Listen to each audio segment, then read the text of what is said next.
যাব। প্রিয় দেশবাসী, ভাই ও বোনেরা, আসসালামু আলাইকুম। আজ দুঃখ ভারাক্রান্ত মন নিয়ে আপনাদের সামনে এসেছি। বাংলাদেশের সার্বিক পরিস্থিতি আমাদের সকলকে ব্যথিত করে চলেছে।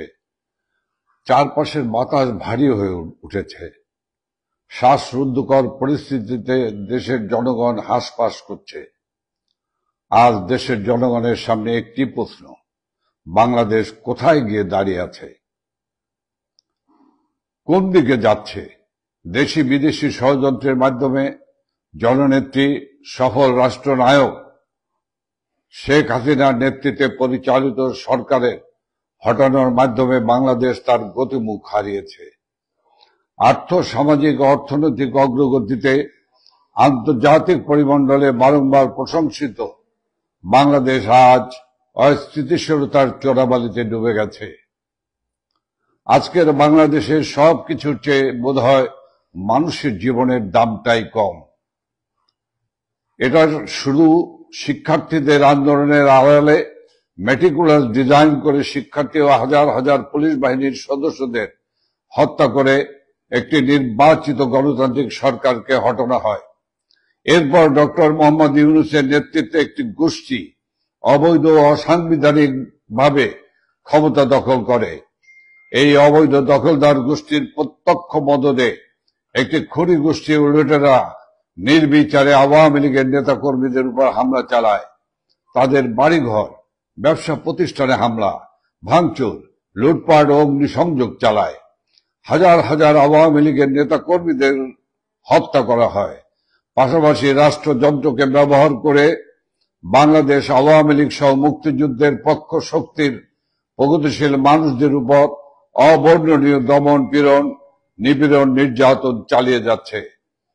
বঙ্গবন্ধু কন্যা জননেত্রী শেখ হাসিনা ও আওয়ামী লীগের নেতাকর্মী এবং কেন্দ্রীয় 14 দল সহ প্রগতিশীল চিন্তা চেতনার ব্যক্তিদের বিরুদ্ধে মিথ্যা, বানোয়াট, ভিত্তিহীন ও মন গড়া রাজনৈতিক হয়রানিমূলক হত্যা মামলা দেওয়া হয়েছে। সেই সব মৃতদের অনেকেই জীবিত আছে। টাকার প্রলোভন দেখে মামলার বাদী বানানোর পরিকল্পিত কৌশলের গোমরও ফাঁস হয়েছে।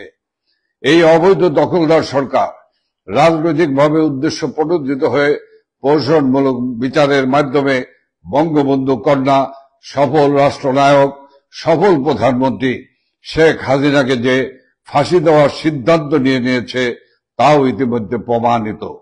বাদ বিচারহীনভাবে চলছে গণগ্রেপ্তার। মব সন্ত্রাসের মতো অভিনব এক ত্রাসের উপাদানের সাক্ষী হয়েছে বাংলাদেশ।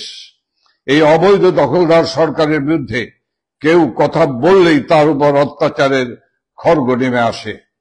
সনাতনী ধর্মাবলম্বী, বৌদ্ধ, খ্রিস্টান সহ অন্যান্য সম্প্রদায় ও জাতিগোষ্ঠীর বাড়িঘর, ব্যবসা প্রতিষ্ঠান ও ধর্মীয় প্রতিষ্ঠান এবং তাদের উপর গণহত্যা চালানো হচ্ছে। আওয়ামী লীগের নেতাকর্মী সহ এসব হত্যাকাণ্ডের শিকার হওয়া পরিবারের সদস্যদের বিচার চাওয়ার অধিকারটাও কেড়ে নেওয়া হয়েছে।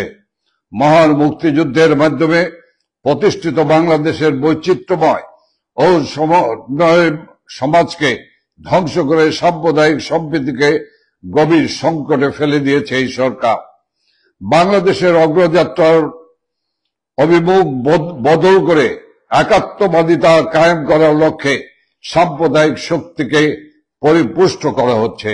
বাংলাদেশের জন্মের ইতিহাস মুছে ফেলার পায়তারা করা হচ্ছে। রাষ্ট্রাচার থেকে মুক্তিযুদ্ধের ইতিহাস ও ঐতিহ্যের সঙ্গে সম্পর্কিত দিবস যেমন ঐতিহাসিক 7 মার্চ সংবিধান দিবস, 15 আগস্ট জাতির পিতা বঙ্গবন্ধু শেখ মুজিবুর রহমানের শাহাদাত দিবস বা জাতীয় শোক দিবস সহ অন্যান্য গুরুত্বপূর্ণ দিবস সমূহ বাদ দিয়েছে। জয় বাংলা জাতীয় স্লোগানের রায়ের উপর স্থগিতাদেশ দেওয়া হয়েছে, কিন্তু যে স্লোগান বাঙালির অস্তিত্ব জানান দেওয়ার অনুরণিত হয় সে স্লোগান রুদিবে সাধ্যকার। বাংলার শহর, নগর, বন্দর, গ্রামগঞ্জে জয় বাংলা ছড়িয়ে গেছে। জয় বাংলা গণমানুষের অবিভাজ্য বোধ থেকে রস আস্বাদন করছে নতুন আঙ্গিকে।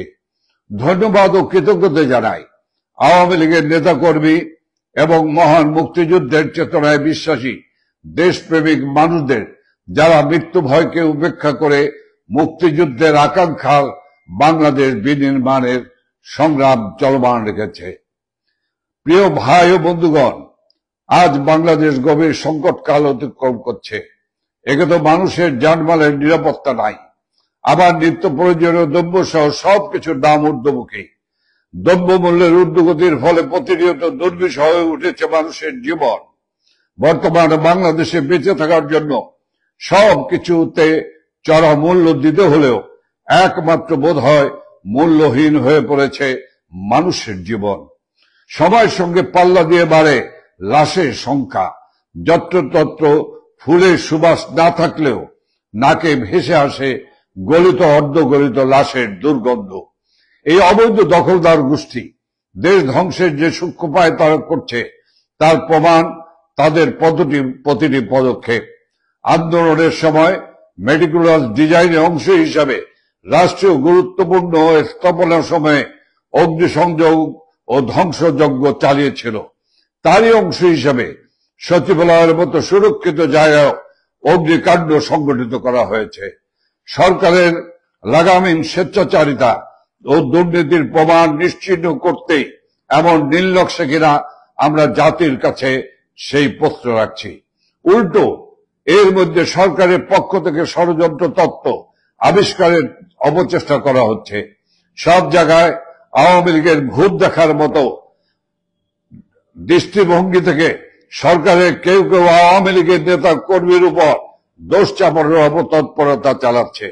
অথচ আওয়ামী লীগের নেতা কর্মীদের যেখানে বাড়িতে থাকতে দেওয়া হচ্ছে না, রাজপথে নামতে দেওয়া হচ্ছে না, মব সন্ত্রাস বা বিভিন্ন দলের ক্যাডার ও সন্ত্রাস বাহিনী লেলিয়ে দিয়ে বাদ বিচারহীন ভাবে যাদের জীবন কেড়ে নেওয়া হচ্ছে, তারা সচিবালয়ের মতো সংরক্ষিত এলাকায় প্রবেশের সুযোগ পাবে, এ ধরনের কথা বলা বাতুলতার সামিল।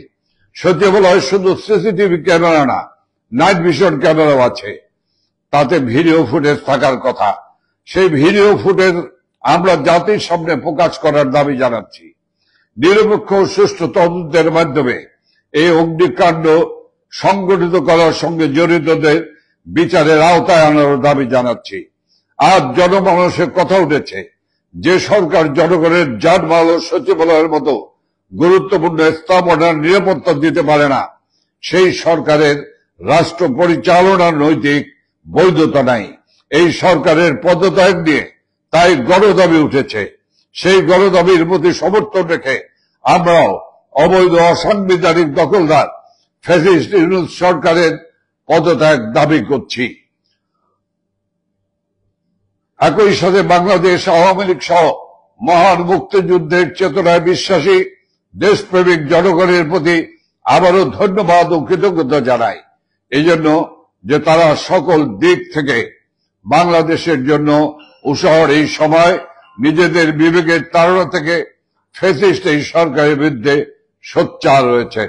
আমরা বিশ্বাস করি সমগ্র জাতির সম্মিলিত বিবেক যতই আহত কখনো পরাজয় স্বীকার করবে না। গতকাল রাষ্ট্রের সর্বোচ্চ গুরুত্বপূর্ণ ভবন সচিবালয় আগুনে স্থানীয় সরকার, পল্লী উন্নয়ন সমবায় মন্ত্রণালয়, সড়ক পরিবহন মন্ত্রণালয়, সেতু, ডাক ও টেলিযোগাযোগ, যুব ক্রীড়া মন্ত্রণালয় এবং শ্রম কর্মসংস্থান মন্ত্রণালয়ের নথিপত্র, কম্পিউটার ও আসবাব পড়ে ছাই হয়ে গেছে। রাষ্ট্রের সর্বোচ্চ নিরাপত্তার মধ্যে এমন ঘটনায় জাতি হতবিহ্বল। লোক দেখানো নয়, জনগণের সুনির্দিষ্ট তথ্য প্রমাণ সহ সঠিক তদন্ত আশা করে। ঘটনার তদন্তে স্বরাষ্ট্র মন্ত্রণালয়ের জ্যেষ্ঠ সচিবকে প্রধান করে একটি উচ্চ পর্যায়ের কমিটি গঠন করা হয়েছে।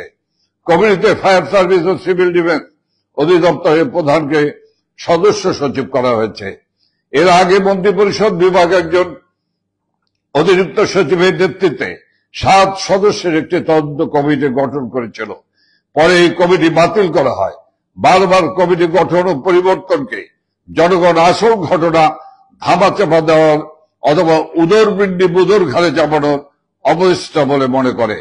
ঘটনাস্থলে একজন তথাকথিত সমন্বয়ককে দেখা গেছে যিনি কিছুদিন আগে একটা টিভিতে সাক্ষাৎকারে স্বীকার করেছে আন্দোলনের সময় আন্দোলনকারীরা মেট্রো রেল সহ বিভিন্ন স্থাপনাতে আগুন দেয়া সহ পুলিশ হত্যাকাণ্ডের সাথে জড়িত ছিল।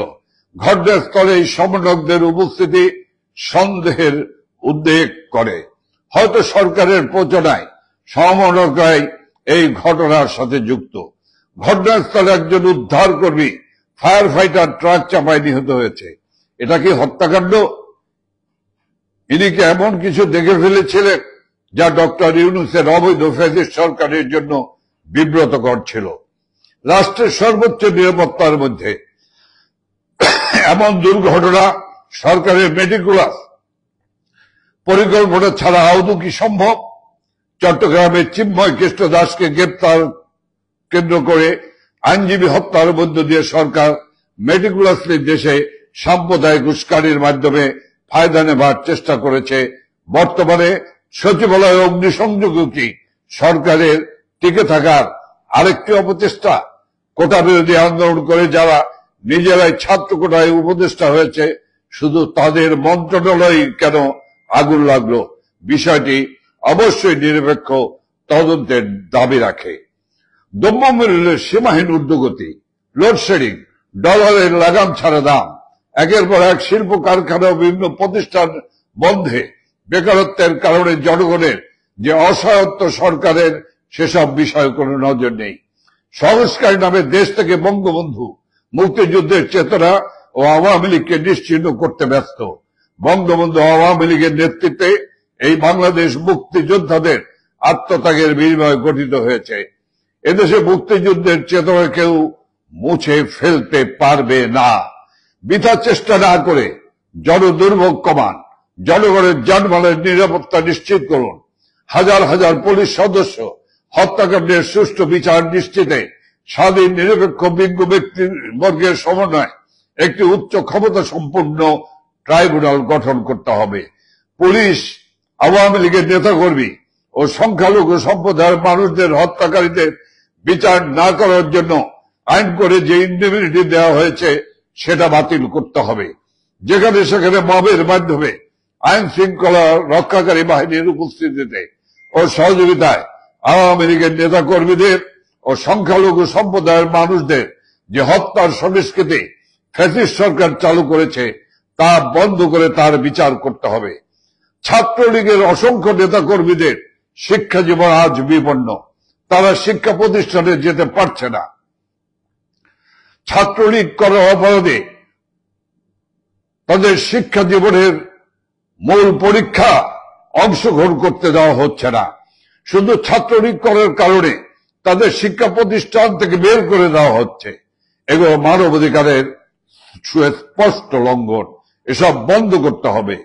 কোনো কারণ ছাড়া অথবা হাস্যকর কারণ দেখে অসংখ্য মানুষের চাকরি থেকে বিনা কারণে অব্যাহতি দেওয়া হচ্ছে। এসব বন্ধ করে তাদের চাকরিতে পুনর্বহাল করতে হবে। মবের মাধ্যমে দেশের বিভিন্ন শিক্ষা প্রতিষ্ঠানে সম্মানিত শিক্ষকদের অপদস্থ করে পদ ও চাকরি থেকে সরিয়ে দেওয়া হয়েছে, তাদের স্বপদে পুনর্বহাল করতে হবে। ইজতেমা ময়দানে ধর্মীয় উন্মাদনা বিভাজন সৃষ্টির মাধ্যমে আনুমানিক 150 জনকে হত্যা ও আরো শতাধিক মানুষকে পঙ্গু করে দেওয়া হয়েছে। কেন ওই পরিস্থিতি জাতি জানতে চায়। বান্দরবনের আদিবাসী পল্লীতে অগ্নিকাণ্ড, ব্যাংক ডাকাতি, মেঘনার ট্রলারে 7 জনকে লোমহর্ষক হত্যাকাণ্ড সহ অসংখ্য ঘটনার সাক্ষী আজকের বাংলাদেশ। সুপ্রিয় ভাই এবং বোনেরা, বঙ্গবন্ধুর সোনার বাংলাদেশ গড়ে তোলার লক্ষ্যে বাঙালি জাতিকে আবার শেখ হাসিনার নেতৃত্বে ঐক্যবদ্ধ হতে হবে। বাংলাদেশকে একটি উন্নত জাতি হিসেবে গড়ে তুলব আমরা। আসুন আমরা সকলে মিলে বঙ্গবন্ধু কন্যা, সফল রাষ্ট্রনায়ক, সফল প্রধানমন্ত্রী জননেত্রী শেখ হাসিনার নেতৃত্বে দেশটাকে গড়ে তুলি। দেশের সকল শ্রেণী পেশার মানুষের কাছে, দেশের বুদ্ধিজীবীদের কাছে এবং সকল সরকারি বেসরকারি কর্মকর্তা কর্মচারীদের কাছে আইন শৃঙ্খলা রক্ষাকারী বাহিনী দেশপ্রেমিক সেনাবাহিনীর কাছে আহ্বান থাকবে, রক্তে কেনা স্বাধীন বাংলাদেশ, উদীয়মান বাংলাদেশ, ইমার্জিং টাইগার বাংলাদেশকে ধ্বংস করে দিবেন না। আসুন আমরা এই সমস্ত বিপদগামীদেরকে প্রতিহত করি, আমাদের দেশটাকে রক্ষা করি। ওরা আমার দেশের স্বাধীনতা ধ্বংস করতে চায়, ওরা আমার পতাকা পরিবর্তন করতে চায়, ওরা আমার জাতীয় সঙ্গীত পরিবর্তন করতে চায়, ওরা আমার মুক্তিযুদ্ধের মধ্য দিয়ে অর্জিত মুক্তিযুদ্ধের সকল চেতনাকে ধ্বংস করে দিতে চায়। আমাদের ভবিষ্যৎ, আসুন আমরা এই দেশটাকে বাঁচাই। আমাদের আর বসে থাকার সময় নেই। আমাদের ভবিষ্যৎ প্রজন্ম, আমাদের সন্তান সন্ততিদের কাছে, পরবর্তী প্রজন্মের কাছে জবাবদিহি করতে হবে। আসুন প্রতিবাদ করি, প্রতিরোধ করি, এই সমস্ত বিপদগামী লুটেরা সন্ত্রাসীদের হাত থেকে দেশকে রক্ষা করি। ওরা স্বাধীনতা বিরোধী, ৭১ মানে না, ওরা জাতীয় পতাকা মানে না, ওরা জাতির পিতা মানে না, ওরা দেশপ্রেমিক নয়, ওরা দেশ ধ্বংসকারী, রাষ্ট্রদ্রোহী। আজ আমি আপনাদেরকে ধন্যবাদ জানিয়ে আমি আমার বক্তব্য এখানে শেষ করছি। খোদা হাফেজ। জয় বাংলা, জয় বঙ্গবন্ধু, জয় শেখ হাসিনা।